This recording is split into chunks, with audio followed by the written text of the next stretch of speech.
The attic was dark and dusty. Cobwebs hung like spooky curtains. Alex coughed as he stepped inside. The air was thick with the smell of mildew and forgotten things. I hate the attic, but Mum gave me a mission find Grandpa's old photo album. Alex shuffled through piles of dusty boxes. He bumped a trunk and a cascade of old toys tumbled out. His heart jumped. Among the faded teddy bears and chipped wooden soldiers, he saw a small, tarnished brass key. It was nestled inside a leather-bound journal. The journal creaked as Alex opened it. The pages were brittle and yellowed. He recognized his grandfather's spidery handwriting. A family secret, a hidden pocket watch, and a terrible curse. Alex shivered. This was getting interesting. Alex's fingers trembled as he turned the page.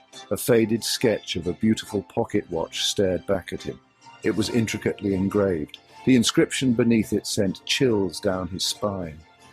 Time once lost can never be reclaimed unless the clockwork curse is tamed.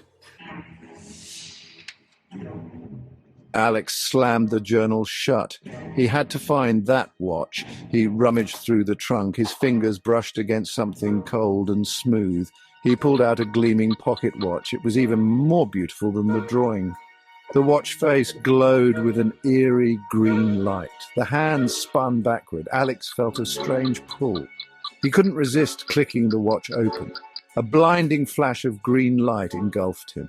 Alex squeezed his eyes shut. He braced himself. When he opened his eyes, he was surrounded by unfamiliar faces. They wore clothes from a different time. He was no longer in his dusty attic. You found it. The clockwork heart. You are caught in its web, just like me. Who are you? Alex stammered, his voice trembling. The girl's eyes were wide with fear. She pointed to a faded calendar on the wall. It read, June 1947. I'm Evelyn, and I've been trapped by the clockwork curse for decades. Bound to this house, to this day, unable to escape the clutches of time. Evelyn explained the curse. Her grandfather, a gifted watchmaker, had created the clockwork heart. He used it to control time, but the watch had a mind of its own. It trapped anyone who dared to use it. Evelyn had been its prisoner for years. Alex was next. Fear clawed at Alex's throat. He had to get back to his own time, but how? The only way to break the curse is to find the watchmaker's hidden message, a secret hidden within the house. A race against time had begun. Days turned into weeks as Alex followed Evelyn's ghostly guidance. He solved cryptic puzzles hidden in grandfather clocks and behind loose floorboards.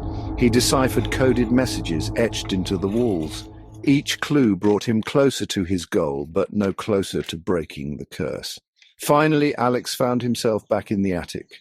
A secret compartment in the trunk revealed a hidden letter. It was from his grandfather, filled with remorse and regret. He wrote about his arrogance, his foolish desire to control time, and the terrible price he had paid. He begged for forgiveness. I forgive you, Grandpa. Alex's heart ached for his grandfather. He realized the curse wasn't about puzzles or riddles. It was about forgiveness. He held the watch tightly and whispered, I forgive you, Grandpa. A warm light pulsed from the watch. The hands spun forward. Alex closed his eyes and braced himself. When he opened them, he was back in the attic. The dust motes danced in the sunlight, streaming through the window. The pocket watch was gone. Had it all been a dream? As Alex climbed down from the attic, he noticed something strange on his wrist. A faint glowing mark in the shape of a clock face throbbed faintly. The clockwork curse was broken, but the adventure felt far from over.